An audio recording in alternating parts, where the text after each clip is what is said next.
Bueno, pues ahora llega el tiempo de las preguntas y también de las reflexiones. Qué complejo el tema de alta capacidad. Yo tengo la cabeza... He oído ahí murmullos cuando Salva ha dicho que los orientadores no deberían decirnos a los pediatras dónde tenemos que derivar a los niños. Y yo quiero empezar como pediatra de primaria.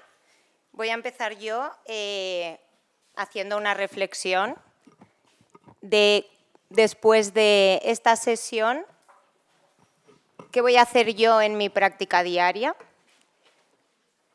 Porque, claro, si yo detecto un niño con una precocidad intelectual, un niño que está por encima de lo que debería en su desarrollo,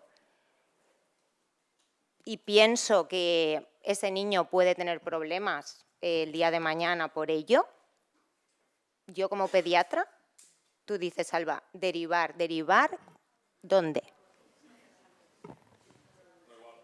Igual no me he expresado bien, igual no debería de ser derivación porque no existe. Esto es una propuesta, ¿vale?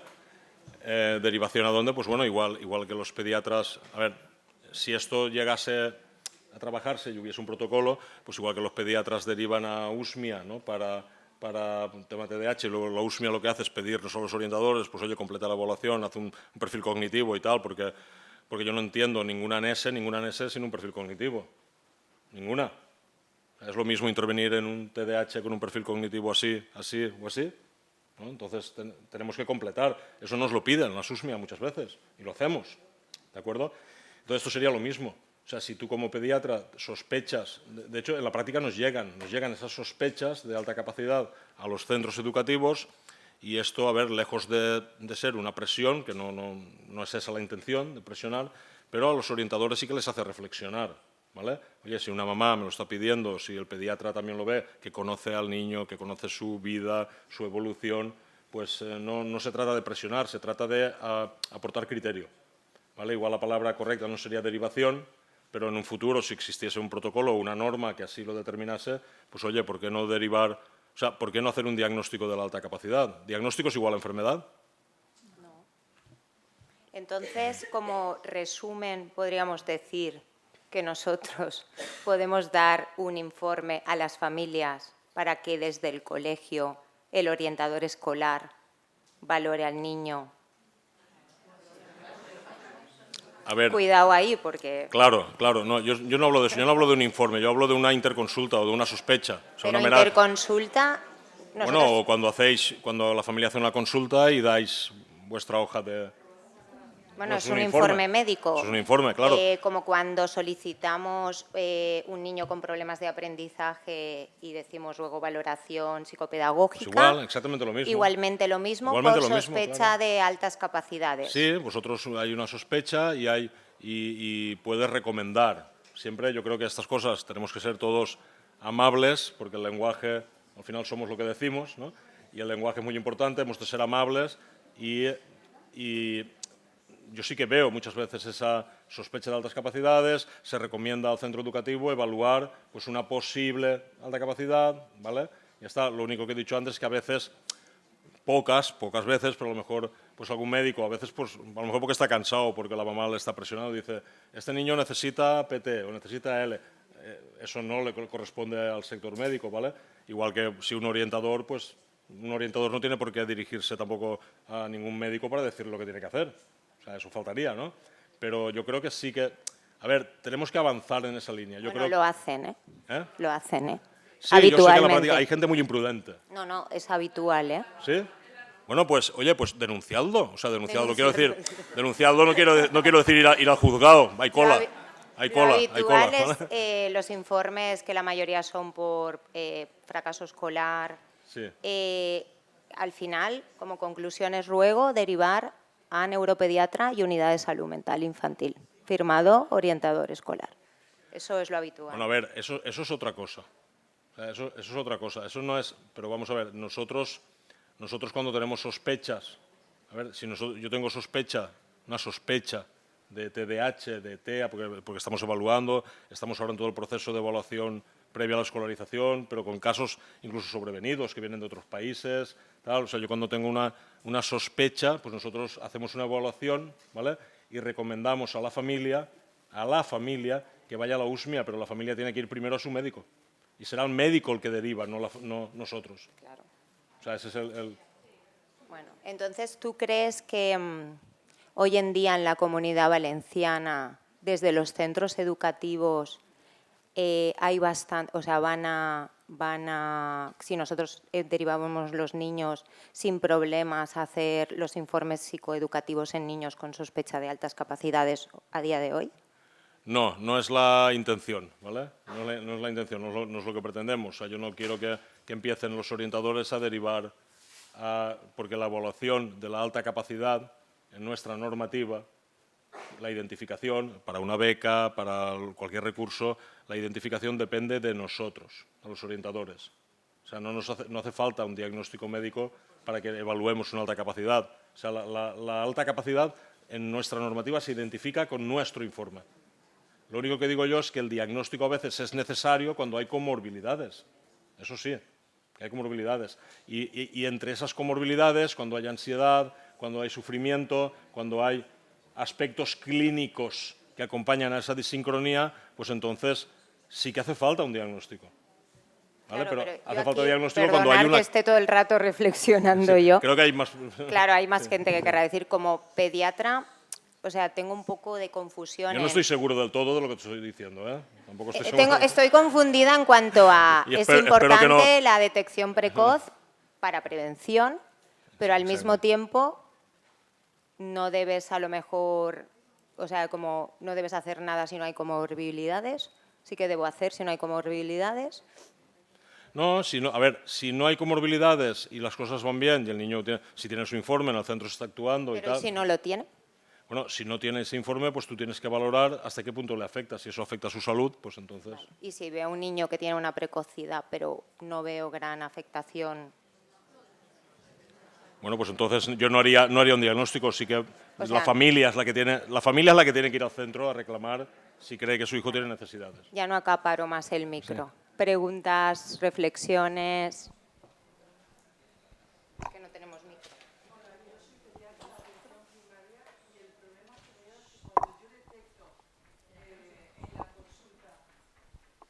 Hola, soy pediatra de atención primaria y el problema que veo es cuando detecto en la consulta un niño que tengo sospecha de altas capacidades, quiero una valoración, lo tengo que remitir al colegio. Entonces, habitualmente el problema que tengo es que vienen los padres para decirme que no han querido hacer dicha valoración. Entonces, en ese momento, si el padre tiene capacidad económica, le aconsejo, vaya usted a un centro privado. Vienen con el diagnóstico del centro privado. Con ese diagnóstico vuelvo a remitir al colegio. Y aún así lo siguen rechazando. Por eso yo hoy, en la charla, he echado de menos a alguien de Consellería de Educación. Porque yo sé que las familias, no solamente los pediatras, tenemos derecho a pedir esa valoración. Lo sé porque habitualmente yo he estado en el PROP y he hecho esa solicitud. Entonces sé que no solamente los pediatras podemos hacerlo. Si un padre en el colegio tiene la sospecha de que su hijo tiene altas capacidades, por lo menos la vía era hablar con el tutor y el tutor lo solicita. Pero lo que yo sí que veo es cierto rechazo a ese estudio del niño de altas capacidades. No así el niño con retraso, pero con el niño de altas capacidades sigue habiendo un rechazo. Entonces, si creemos que un 2% de los niños tienen altas capacidades, quiere decir que de 100 niños de ese colegio hay un 2% que lo tienen. Quiere decir que esos niños no están identificados como tales. A mí lo que me gustaría es que desde educación prestaran la atención a los pediatras cuando solicitamos formalmente el estudio de las capacidades de un niño, porque no hace falta tener una patología, una comorbilidad. Ese niño necesita una atención diferente, muy importante, como habéis explicado vosotros. Por eso pido desde aquí, desde Sanidad, que desde Educación nos escuchen un poquito más, solo eso. Gracias. Pues A ver, muchas gracias por tu intervención, porque no puedo estar más de acuerdo con todo lo que dices. Yo soy representante de la Administración. A ver, no estoy en la Consellería, pero sí pertenezco a la Dirección General de Inclusiva y mis jefes pues me hacen caso. Y cuando quieren saber algo de altas capacidades me preguntan. O sea que yo me siento acompañado por la Administración y entiendo tu postura, porque es verdad lo que estás diciendo, es una verdad con una casa, pero vamos en el mismo barco. O sea, es la misma realidad a la que yo me enfrento. Yo quiero que hagan caso a ese informe del pediatra. Y a ver, y no podemos generalizar, porque sí que es verdad que hay brotes verdes, hay centros y orientadores que lo están haciendo muy bien, pero también es verdad lo que tú dices, que hay familias que se encuentran con esa barrera. ¿Y por qué tiene que una familia gastarse su dinero y ir a un gabinete?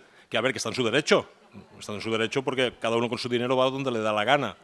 Pero sí que deberían de tener derecho todos los niños de alta capacidad a tener esa identificación y se deberían de atender, es lo que tú estás diciendo, estoy de acuerdo, y esa es mi lucha, y eso es lo que yo voy, tal, y la Administración, o sea, no creas que se opone a eso, lo que pasa es que se oponen, pues, determinados colegios, determinados orientadores, luego las familias tienen que ir al tutor, tienen que ir al orientador, de forma amable, entender, explicar, y para eso está la inspección educativa también, ¿vale? Lo que pasa es que estos temas, a ver, yo espero no haberme metido en un charco, ¿vale? Aquí sois todos personas inteligentes, sois todas personas inteligentes y quiero que me entendáis. Yo vengo aquí representando a la Administración. Yo le he pedido permiso a mi directora general para estar aquí y me lo ha dado.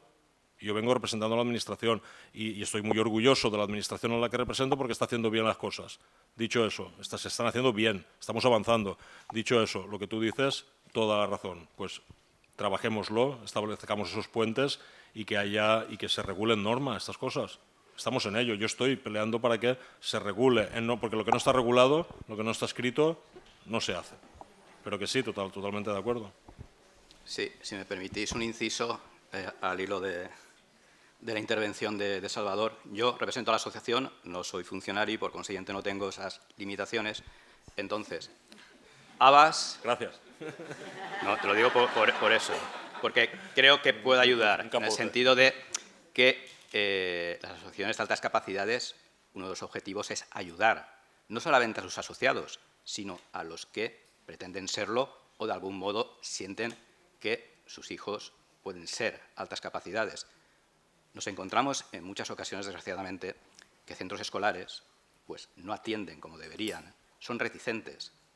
Hay que significar que las altas capacidades son necesidades específicas demandantes de apoyo educativo y que legalmente están tuteladas y que, por consiguiente, es un derecho que se tiene a que el centro, a través de su orientador, a través de los órganos respectivos, examine si se tiene o no esas altas capacidades.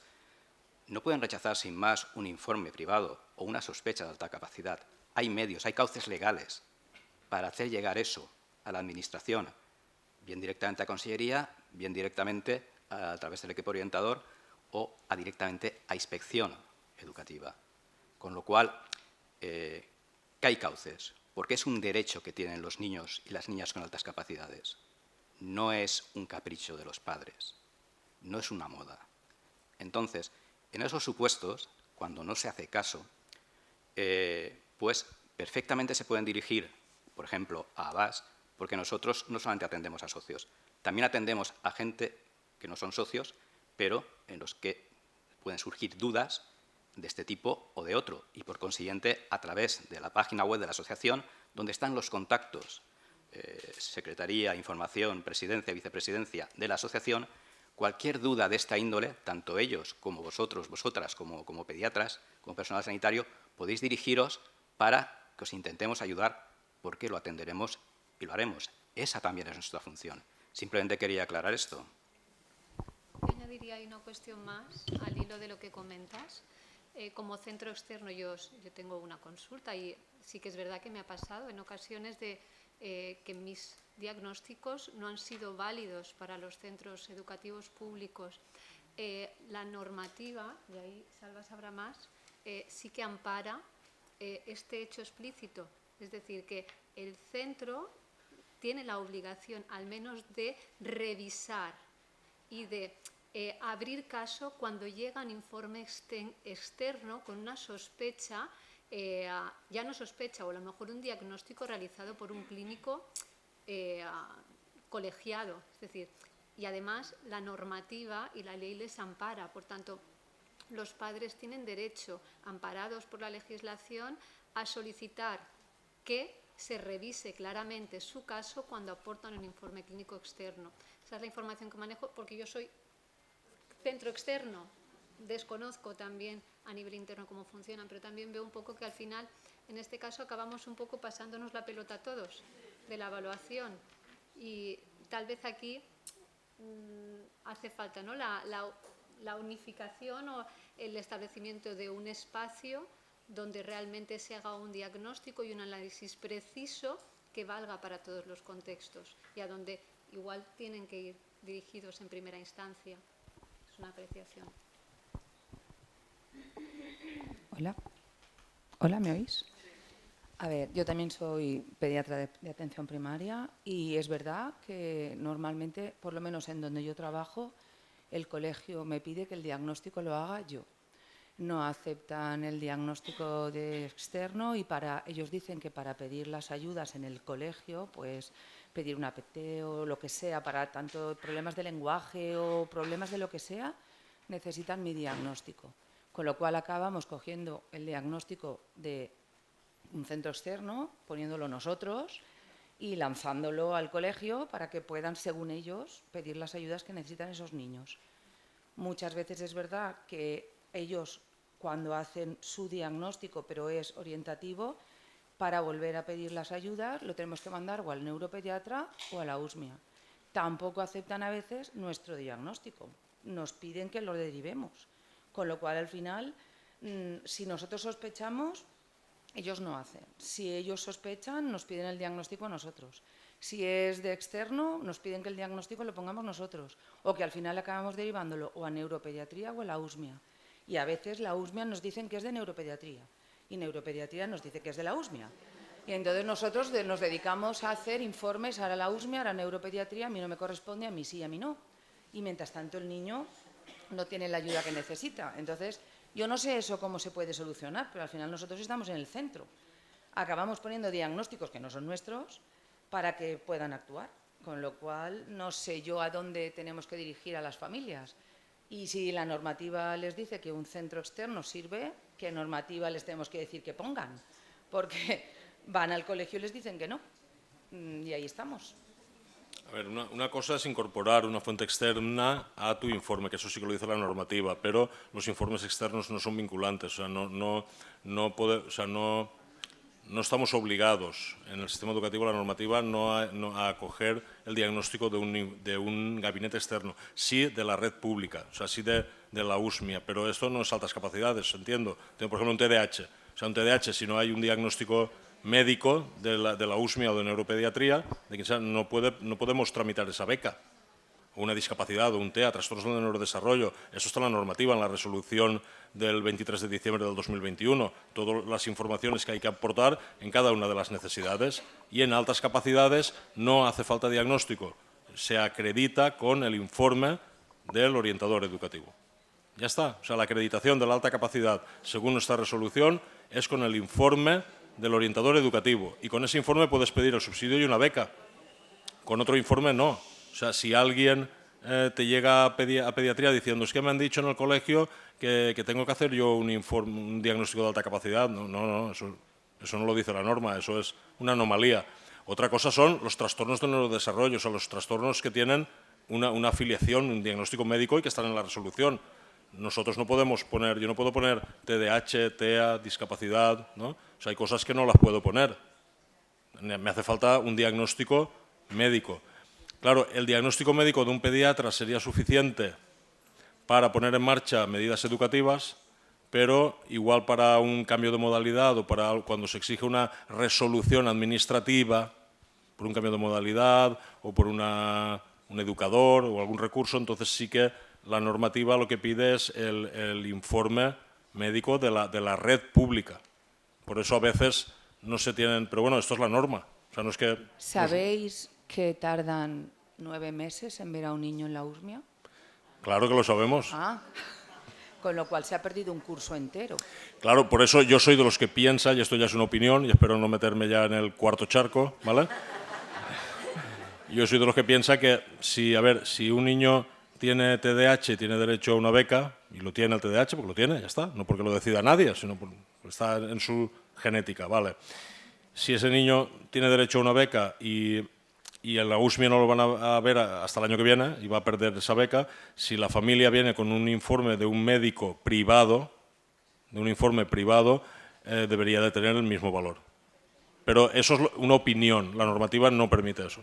Claro, porque hay niños que... Eso ya es una opinión mía. Hay niños que no tienen seguridad social, que están en, yo qué sé, en Muface, en no sé dónde, en no sé cuántas. Sí, o niños americanos, por ejemplo, que no tienen convenio, nos llegan de un British y no pueden pedir la beca.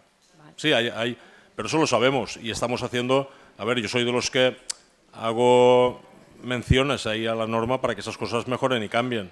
Porque yo entiendo, a ver, estamos en el colegio de médicos, de eso sabéis vosotros más que yo, pero yo entiendo, si no es así, me corregís, que un informe médico de un colegiado en cuanto a nosología y tratamiento y lo que se derive, tiene el mismo valor si es un médico que está en el centro de salud o si está en una clínica privada, si es colegiado, ¿no? Yo creo que tiene el mismo valor.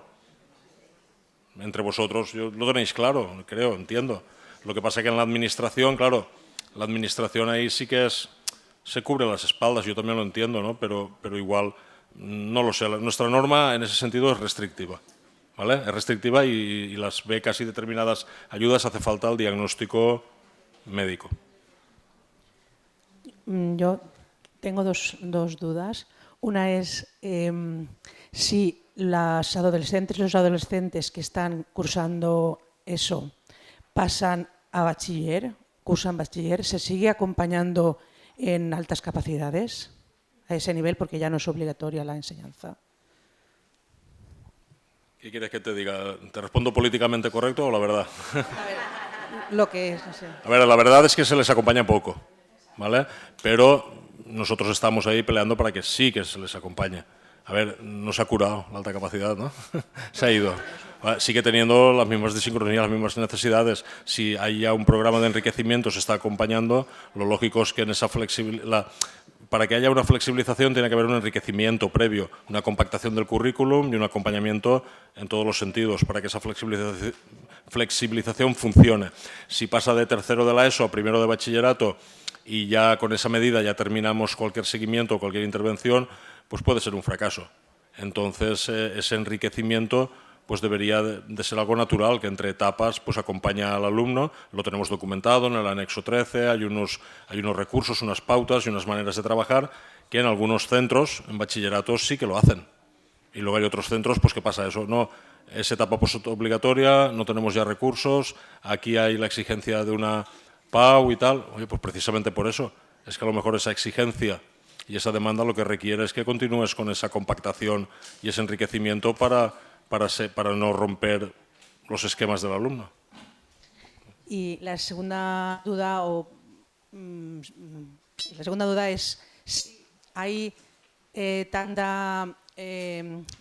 tanto niño y niña que no se detectan las altas capacidades, además de evaluar cuando se detecta algún niño, si no estaría aconsejado hacer un screening, no sé cuál sería la palabra, que ya sé que conlleva muchísimo trabajo pero sí estaría indicado a ciertas edades realizarlo, a los 3, a los 5, a los 6.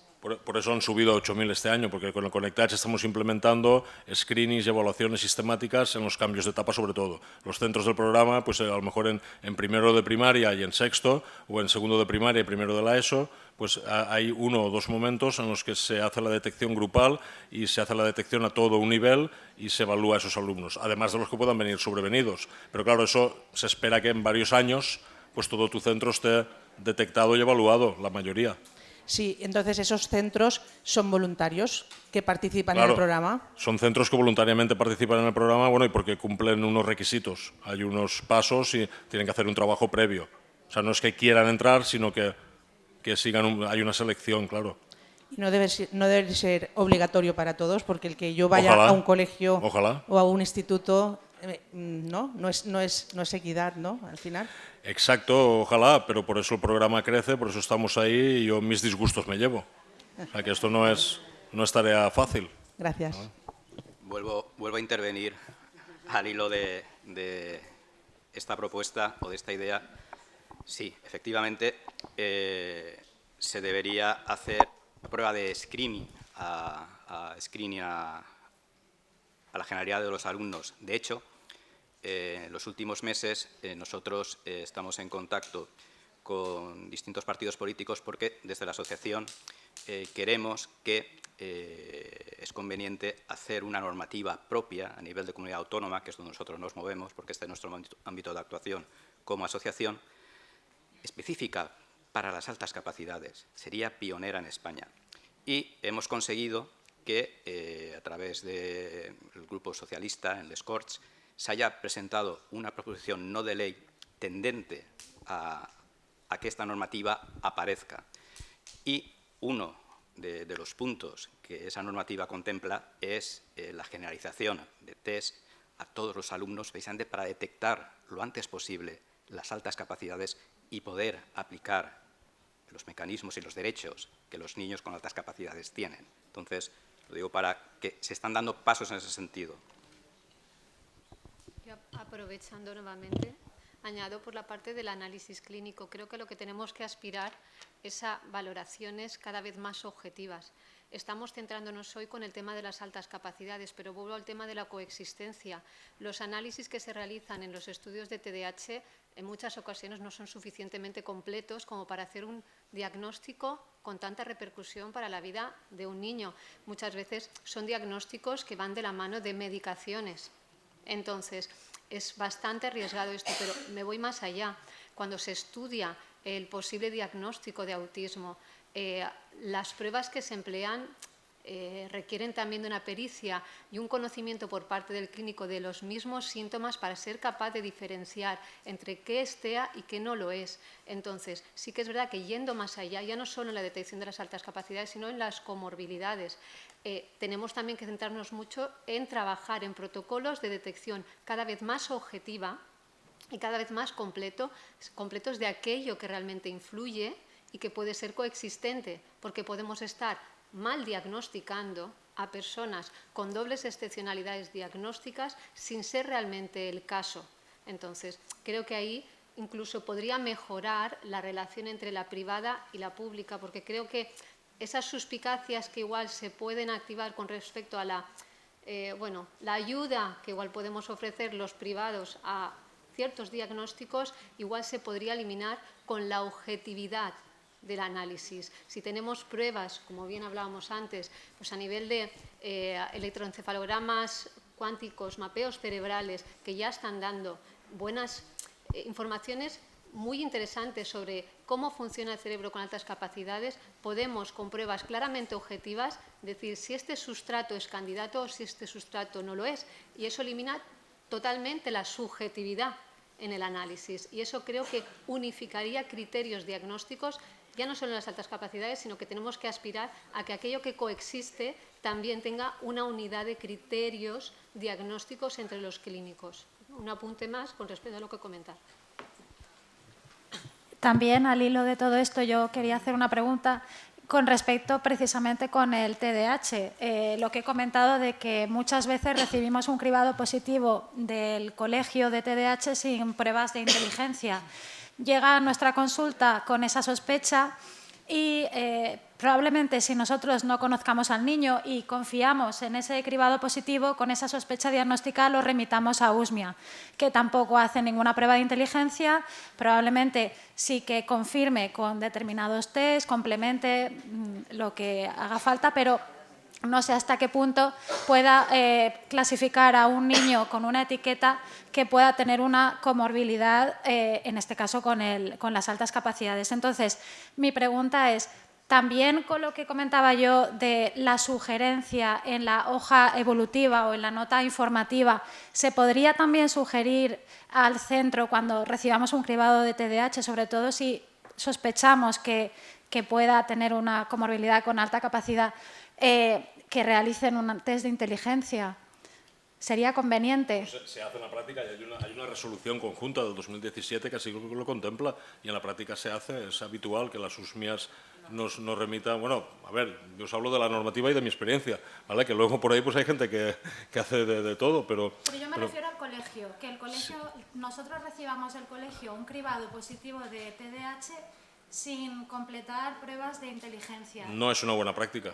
Yo no lo haría nunca como orientador. O sea, yo nunca haría una derivación de ningún ANESE sin un perfil cognitivo y aptitudinal y adaptativo completo. Como mínimo un Wechsler, un WIPSI, un SENA y luego las pruebas de sistema de atención, hiperactividad y tal, pues la parte subjetiva de Conners y derivados y algún test también neuropsicológico como los que conoce Gemma, pues para poder aportar. O sea, yo haría una evaluación completa y a partir de y así todo hablaría de sospecha y de compatibilidades. El diagnóstico no nos compete a nosotros, pero al final la SUSMIA pues también tienen los tiempos que tienen, los recursos que tienen y cuantas más información les demos, pues más fácil será que hagan ese diagnóstico. Muchas veces, pues por la presión, por la exigencia, por la demanda y porque tienen los tiempos que tienen, pues a veces se pueden hacer diagnósticos apresurados. Es posible, pero bueno, yo ahí no me voy a meter. Yo, por mi parte, siempre intentaré pues dar la información lo más rigurosa y objetiva posible. Y es lo que transmitimos a la orientación. Y es lo que dice nuestra normativa.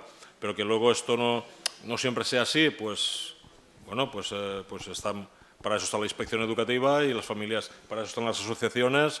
Es cierto que lo diga Fernando, en Avast hace 10 años, las familias que llegaban allí con el tema de altas capacidades, ¿cómo eran? Reactivas. En el cole no me atienden, el informe externo no sirve, no sé hacer ya hacer con mi hijo, no hay nada, estamos desamparados, voy a un psicólogo, me dice una cosa, tal, y las asociaciones era un mar de lágrimas, un valle de lágrimas, ¿vale? Y han hecho y hacen una labor totalmente necesaria, ¿vale? Ahora, ¿qué pasa? Ahora ya empiezan a llegar familias proactivas. Qué bien, qué contento, mi hijo ya va al cole, tal, hay un proyecto, nos estamos mejorando, tal. ¿Vale? Entonces yo creo que vamos por el buen camino. Quiero dejar también ese mensaje claro. Estamos de enhorabuena en la Comunidad Valenciana. Yo viajo por toda España, conozco lo que se está haciendo en las altas capacidades en toda España y en las necesidades. Y creo que podemos levantar el dedo a pesar de las barreras y de que todavía estamos en el primer piso, no hemos subido toda la finca, vale, de acuerdo, pero que estamos mucho mejor que en el resto de España. Eso os lo puedo garantizar. Y que la Administración Educativa, por la parte que me toca, está haciendo los esfuerzos que corresponden. Otra cosa es que luego, bueno, pues los trabajadores, pues como una empresa, ¿no? Hay quien trabaja más y hay quien trabaja menos, pero la norma es clara. Y luego en cuanto a los...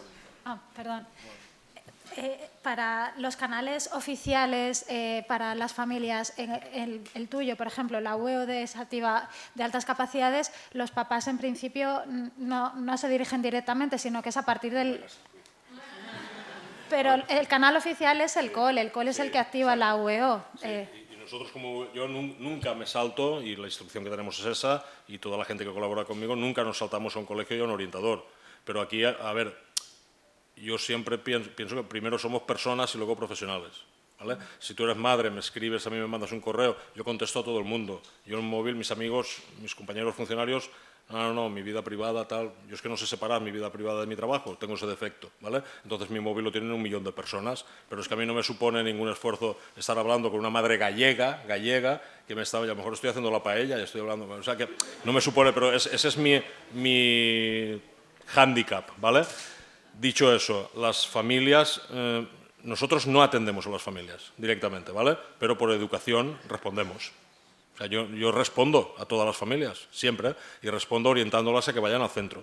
Pues vaya usted al centro y tal, y si es una pregunta técnica o algo específico que le puedo responder, le respondo. Pero, y vaya usted a su centro, y hable con su orientador. Y en todo caso, si es un centro que ya nos ha activado, como yo tengo un coordinador, o sea, yo tengo vías para llegar a ese centro y averiguar y decir y tal, un poco, mira, esta familia, a ver, vale, pero tampoco puedo llamar a un centro, si no tengo una vía ya, yo no puedo llamar a un centro para decirle, oye, que me ha llamado aquí una familia y lo estáis haciendo mal, yo no soy inspector, soy un asesor.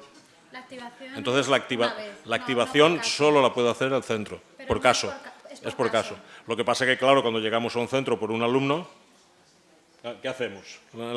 A ver, proyecto educativo, equipo directivo, medidas de nivel 1, ¿qué estáis haciendo? Ay, pero no venías a ver a este alumno. Digo, sí, claro, pero es que para ver a este alumno y ver lo que se está haciendo, si estamos en un paradigma inclusivo, necesitamos a toda la tribu y cualquier medida que pongamos en marcha para un único alumno, lo estamos estigmatizando, no estamos haciéndole un favor ni a él ni al resto. Y como vamos en ese paradigma inclusivo, que es el que nos dice la norma y nos lo creemos, vas por un alumno y ya no te sueltan. Y luego de repente hay 7. Claro, en este caso, para poder aconsejar a las familias, yo me refería a que podemos darle la herramienta de la Al web centro. de cara a que lo tramiten a través del centro. O sea, las familias tienen que dirigirse al centro, siempre. Tienen que dirigirse a su orientador, pero claro, el correo electrónico y el teléfono de la UEO es público, está en la web. ¿Y el PROP que Y comentaba Carmen? hay familias que llaman y escriben, pues les contestamos. La herramienta del PROP que comentaba. Bueno, el PROP o un trámite Z, el PROP o a través de Internet o como sea, todos los ciudadanos tienen derecho a dirigirse a la administración en cualquier trámite administrativo. Tú puedes hacer un trámite Z o puedes ir a tu centro o puedes hacer un escrito de lo que quieras y lo que te dé la gana. A ver, esto es el procedimiento administrativo, pero nuestra recomendación siempre es que, bueno, hablando se arreglan mejor las cosas, porque muchas veces cuando empiezas con papeleos, pues se quedan ahí. Entonces yo creo que hay que hablar, intentar llegar de forma amable, lo conseguimos la mayoría de las veces y si luego hay algún conflicto, pues para eso ya las familias, pues Abas también lo tiene claro y nosotros siempre, bueno, pues para eso está la inspección educativa.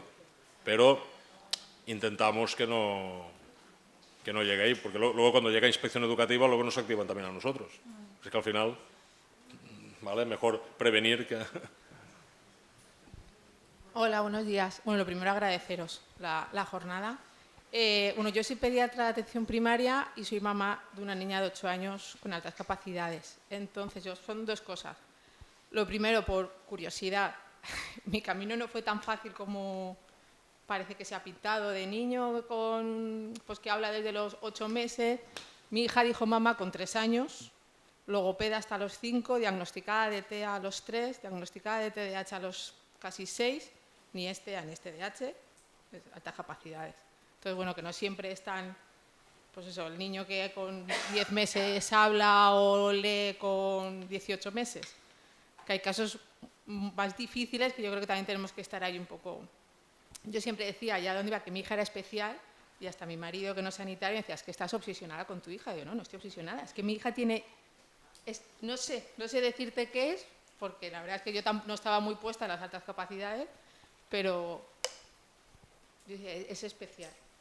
Eso es lo primero. Y luego una duda, ¿qué podemos exigir las familias, o como pediatra aconsejar a nuestras familias, qué le podemos exigir al colegio? Yo en mi caso, por ejemplo, no tuvieron problema, o sea, se pasó, no tuve que pasar ni por pediatra, como dice la compañera, el informe pasó directamente al colegio, del colegio Itaca, sin ningún diagnóstico como tal.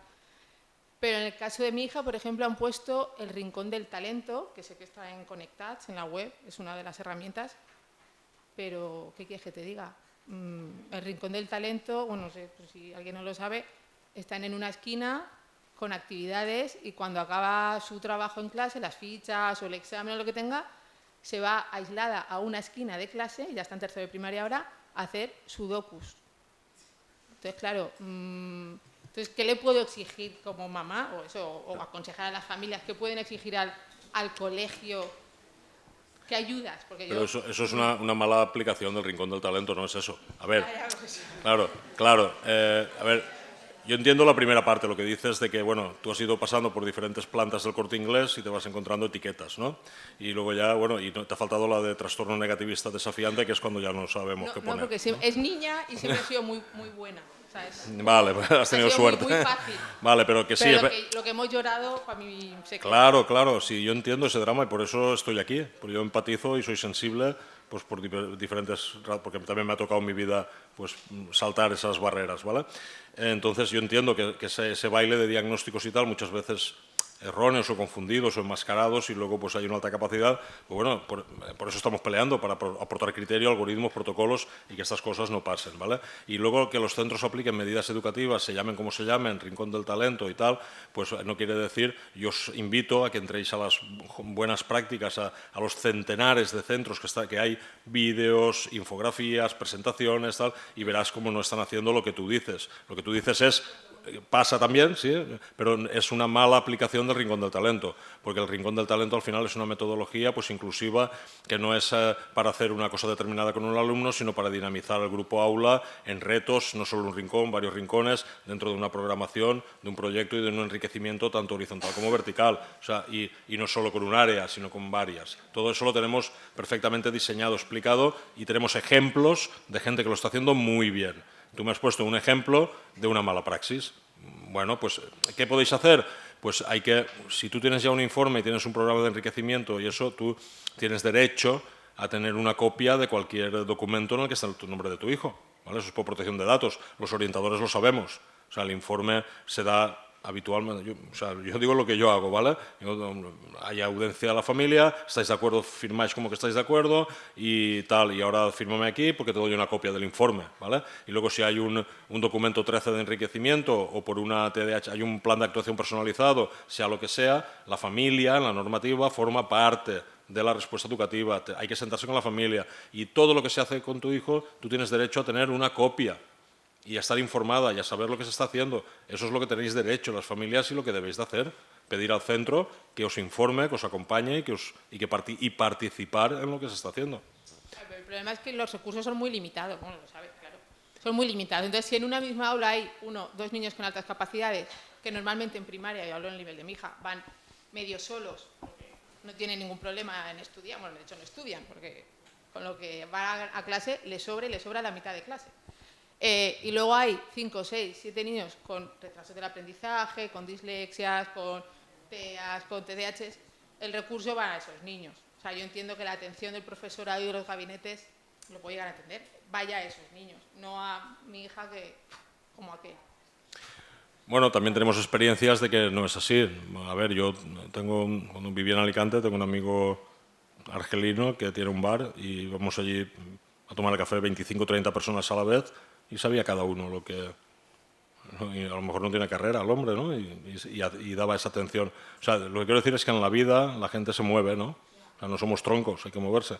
Y en educación, en las aulas, yo te podría poner muchos ejemplos de aulas, de esa diversidad. Por ejemplo, el CEIP Manises, aquí en Valencia, preferentes motóricos, están conectados, lleva un programa...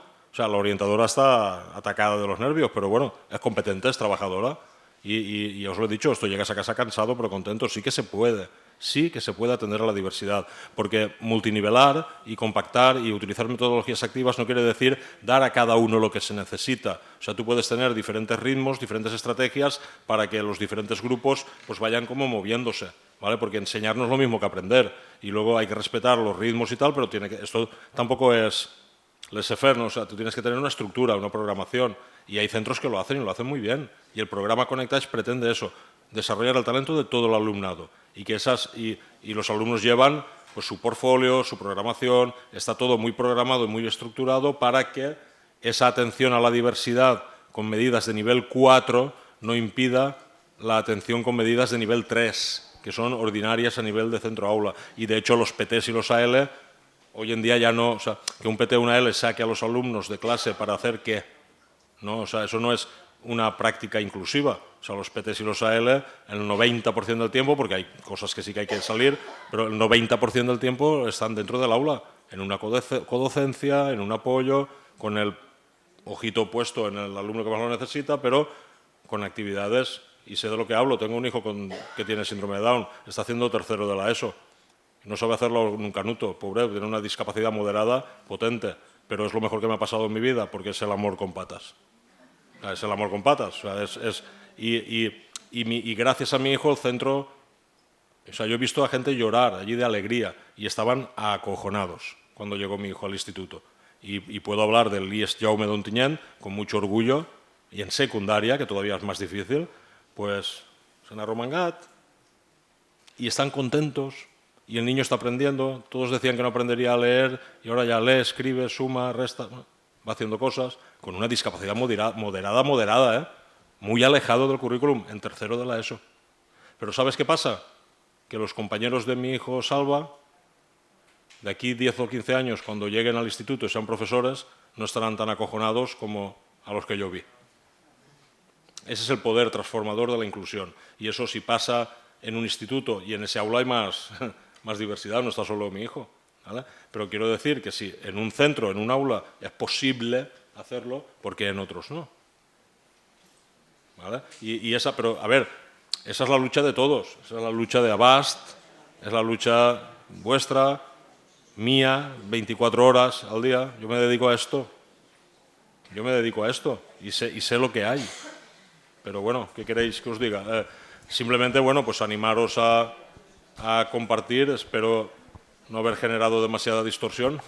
Tenéis la dirección de la web, mi correo y cualquier cosa. Es un placer poder establecer esos puentes tan necesarios, ¿vale? Solo un apunte. Poner la voz de alarma en lo que comentas, como una familia, ¿no?, o un paciente ha pasado por 3 diagnósticos que sí pueden mantener cierta comunalidad, pero en sí, en esencia, son totalmente distintos. Un TEA de un TDAH de unas altas capacidades y ha pasado por los 3. Entonces, aquí hay algo que tenemos que revisar en el análisis, porque no podemos pasar en el mismo sujeto por 3 diagnósticos diferentes con un recorrido de 5 años. Eso preocupa, simplemente como crítica a nivel de evaluación. Bueno, vamos a pasar a la última pregunta y ya es hora de dar paso a Fernando, que explique el papel de Abast y finalizar la jornada, ¿vale? Hola, bueno, antes de nada, gracias a todos por el esfuerzo y por las buenas presentaciones que nos habéis hecho. Y yo, al hilo de lo que hemos hablado en la mañana de hoy, soy pediatra en un barrio de Valencia donde hay mucha población pues de un nivel socioeconómico bajo, difícil, mucha población migrante. Y quería decir que eso también, aparte de la brecha de género en el reconocimiento, es otra brecha de desigualdad, porque muchas veces estas familias pues tienen otros problemas más importantes y son niños que es difícil que sus familias a lo mejor den la voz de alarma o tienen poco bagaje cultural, y si que el colegio no lo detecta, pues no se pueden permitir tampoco acudir a un centro privado para hacer la evaluación. Y en ese sentido, pues no sé si esa idea de hacer una especie de cribado universal sí que podría ser beneficiosa para ellos.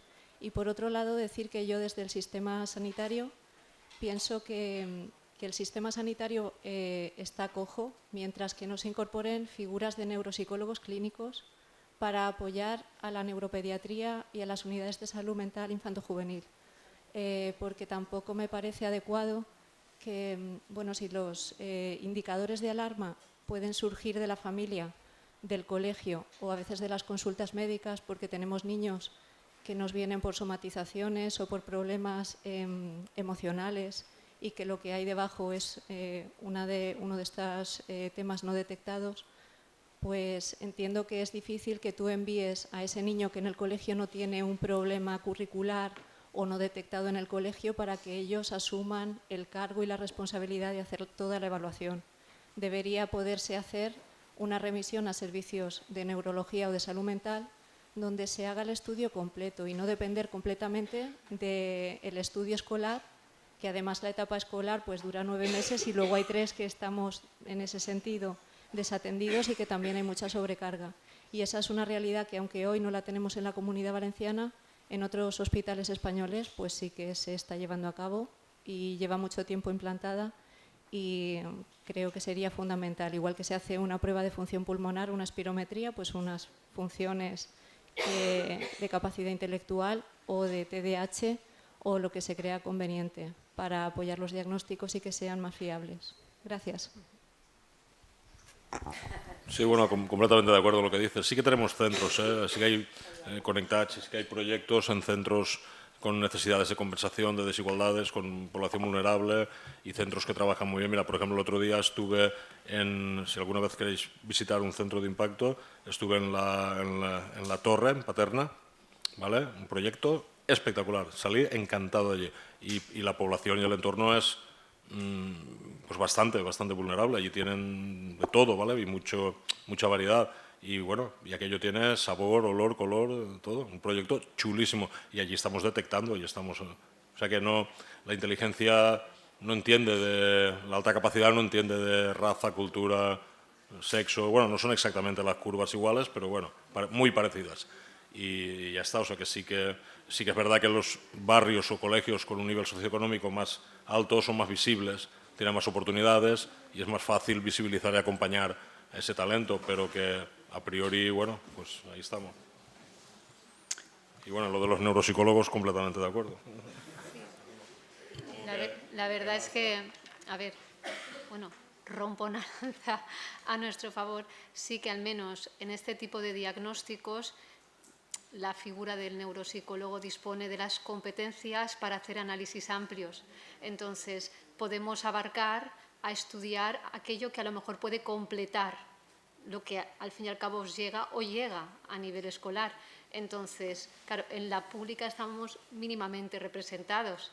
Entonces, tal vez que esta figura exista más ampliamente en el contexto público para poder ofrecer datos a neuropediatría, porque cada especialidad tiene sus recursos de evaluación y sus sistemas para ejercer o sus estrategias. Unos son los fármacos, otros son tal, otros no lo son. Otros evaluamos de una manera y tratamos de otra. Pero tal vez para este tipo de análisis donde estas variables se contemplan, la figura del neuropsicóloga aquí también tiene, pues eso, un gran papel y una gran repercusión. Sí, estoy totalmente de acuerdo.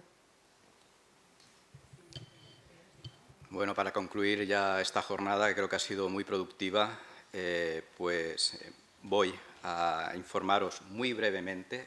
O sea, la intervención va a ser, si llega, de 5 minutos, porque sé que llevamos aquí toda la mañana, estáis un poco ya cargados, cargadas, y además pues acerca la hora de comer.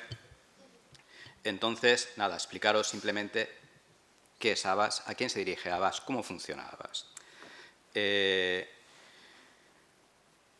La Asociación de Altas Capacidades de Valencia manifestar que el crecimiento de los últimos años ha sido un crecimiento exponencial, muy fuerte.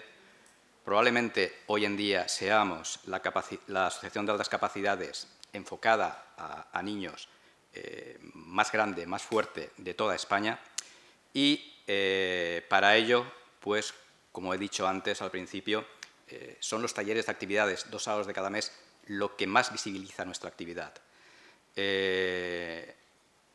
Nuestra intención es, con estos talleres, acoger, atender a los niños, a las niñas de altas capacidades. Como Mariel ha dicho antes con respecto a su hija, que cuando llegó allí el primer día, el primer sábado de actividades, al Politécnico, a su primer taller, le dijo: esto es lo que yo buscaba, aquí es donde estoy, este es mi lugar. Eso es el objetivo. No importa lo grandes que seamos, es la atención que podemos dispensar, el que ellos se sientan allí como en su casa, porque se sienten rodeados por otros socios y otras socias con intereses comunes, que son como ellos. Una vez me dijo uno de los niños, porque hay algunos, aunque tenemos raigambre en la Comunidad Valenciana, pues viene gente de Albacete, de Teruel, de Cuenca, le dije ¿por qué venía? Decía, gráficamente, dice, porque aquí son todos tan raros como yo. Esto quizás sea exagerado, pero realmente se sienten integrados, porque uno de los problemas que tienen los niños de altas capacidades es que sienten como no cuadran pues dentro de su clase, dentro de sus amigos, por problemas que ya han sido expuestos de disincronía y demás. Con lo cual, nosotros, aparte de estos talleres, que es el componente esencial de la asociación, hacemos muchas más cosas. Contactamos con la Administración, con la UEO tenemos contactos periódicos, pues prácticamente cada mes. Decir, porque siempre lo digo en todos los foros en los que intervengo, que desde que la UEO existe, interviene y se activó, ha habido un cambio de paradigma, como de la noche al día. Se nota, y mucho, pues la labor que hacen en centros escolares, informando a las familias y, de hecho, esa potenciación en el reconocimiento de las altas capacidades y en la detección se ha notado muy mucho en el crecimiento exponencial de la misma. Tenemos convenios, aparte de, lógicamente, con la Universidad Politécnica, que es el convenio marco, el convenio principal. Tenemos convenios con la Universidad de Valencia, con UNIR, la Universidad de La Rioja, con la Universidad Oberta de Cataluña, aparte de con otros centros como puede ser el ESAT, que para aquellos que lo conozcáis es la escuela más puntera en España y creo que es la cuarta a nivel mundial en cuanto a enseñanza de programación de videojuegos y gráficos. Tenemos también jornadas como en la que hoy estamos de sensibilización y formación, que ya os digo, normalmente van dirigidas a personal docente o a familias, pero hoy hemos querido, y creo que ha sido un acierto, hacerlo pues, con médicos pediatras. Por cuanto, no nos engañemos, la materia prima con la que vosotros operáis es la materia prima más valiosa que hay. Son nuestros niños, nuestras niñas. Por lo tanto, esa labor más importante, la que vosotros ejercéis, igual que el personal docente, también opera con esa materia prima y nosotros de la asociación también. Y eso hay que saberlo y hay que ver la responsabilidad que supone. Acompañamos a las familias, porque los socios, pues, normalmente, por su edad, vienen acompañados por sus familias y todos buscan asesoramiento, como he dicho antes, acompañamiento, tienen dudas y intentamos que se sientan integrados y resolver esas dudas dentro de la asociación. Como he dicho antes, los servicios que ofrecemos no únicamente están circunscritos a los que son socios, sino también a gente que tiene esta inquietud o entiende que su hijo, que su hija puede tener altas capacidades y necesita colaboración y asesoramiento, nosotros se lo prestamos. Es decir, en la página web están todas las direcciones, hay muchísima información y, por consiguiente, vosotros como médicos pediatras y como personal sanitario podéis derivar cualquier duda que tengáis, tanto personalmente como indicándoselo a las familias respectivas, que pueden consultar con nosotros, que les ayudaremos. Tenemos programas de formación, colaboración e investigaciones. Se imparte desde hace 6 años anualmente un curso de formación a profesorado sobre altas capacidades que está homologado por el CEFIRE y también, aparte de los sábados ABAS, los sábados de actividades, hacemos periódicamente salidas, excursiones, tanto para familias como para socios, especialmente aquellos que tienen más de 13, más de 15 años, ahora más de 18, por cuanto nuestros servicios se extienden o queremos que se extiendan durante toda la vida de los socios que entran en ABAS, desde que entran con 5, 6, 7, 8 años hasta siempre. Es decir, siempre van a ser socios mientras quieran ser socios y tenemos que cuidar de ellos.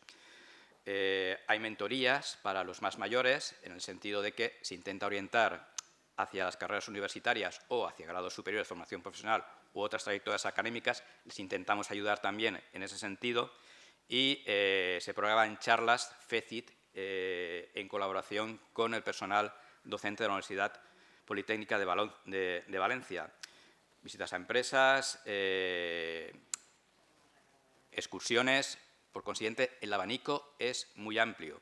Entonces, todo esto es lo que nosotros hacemos desde la asociación. Pero, insisto, lo importante son los socios y las socias, que los niños se sientan integrados, que se sientan contentos, que vayan allí a formarse, a enriquecerse. Allí no van a una academia, no van a un centro escolar, van a divertirse. Y, de hecho, la fórmula funciona, porque si no fuera así, os aseguro que ningún padre es capaz de levantar, después de una semana de ir al cole día tras día, pues un sábado a las 7 o a las 8 de la mañana a su hijo para traerle actividades si el hijo no quiere.